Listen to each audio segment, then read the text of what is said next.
Hello everybody.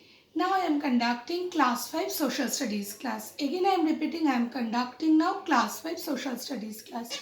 Last day I have given the question answers of chapter 3. Today I am sending the short question answers from chapter 3. Few one or two questions I have given as question mark home task. So complete that question answers and send it to me at the rate dpsjhelpdesk@gmail.com, an address like Dion Momem, and then send your copy. So today we will start with a new chapter, that is evaluation of transport and communication. Now the development of transportation and trade, as we have learned that gradually now we start to change. Okay, after Iron Age, what is happening, that evaluation of the evaluation of the transportation.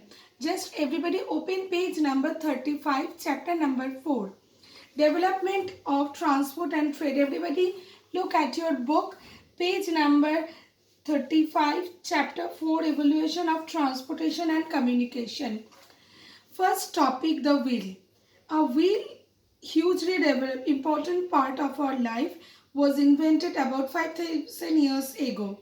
The earliest human being did not know have vehicles to carry large and heavy things. They dragged them from place to place. Some people realized that things that roll move faster than things that are dragged. They started moving heavy objects with the help of the rollers made of wood. Gradually, people invented wheel, which made it much easier to move things from place to place.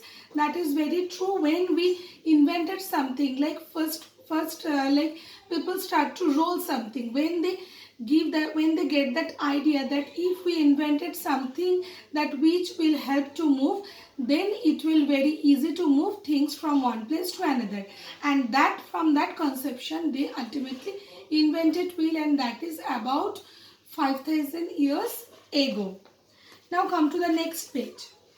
The earliest vehicles to use the wheel were animal drawn vehicle like cart. We know, okay, ready? The earliest vehicle to use the wheels were animal drawn vehicles like carts. So first earliestly what we used, the cart. Okay, cart generally drawn by the wheels. Then generally we use these conceptions, and today we can see all over our world so many types of, we are watching that many kinds of commercial advertisement and all this about the vehicles, about the wheels, but the first idea came like this way. Okay, now come to the next point, powering early vehicles. You have learned that as villages and towns had surplus goods, trade started. Wheeled vehicles like carts could transport goods from place to place.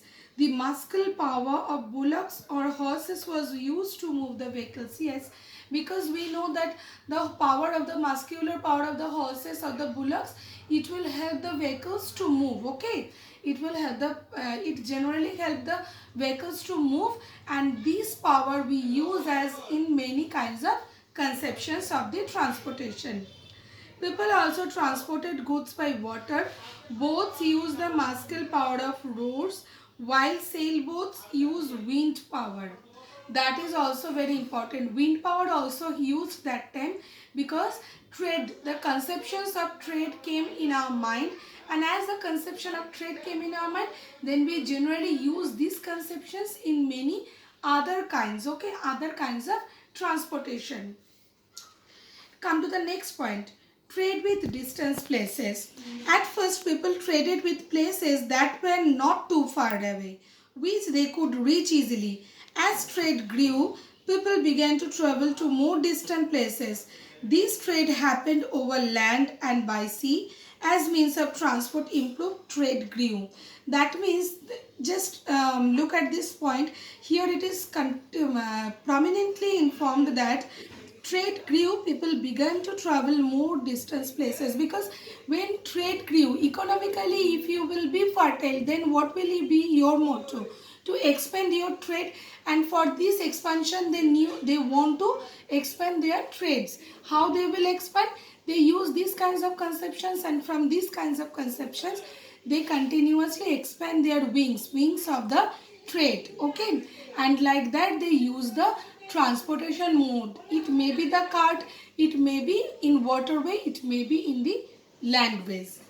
Carts could not be used for travel over land as there were few roads. So, for overland trade, goods were carried on animals like camels through the deserts of Africa, Asia. It was easier to transport goods to some places by sea in sailing ships. That means sailing ships also used for these purposes. People traveled long distances in the ancient world because of trade. Marco Polo, a trader who lived in the 13th and 14th century CE, traveled from Europe overland to China. He wrote a book about his travels. The map on the page, the next page shows some of the routes along which ancient travelers traveled.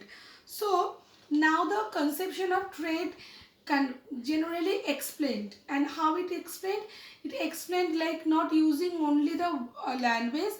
Now people want to see the other sides of the world, and like that they start to take their voyages, and as a result overseas trade also trade and commerce start to develop.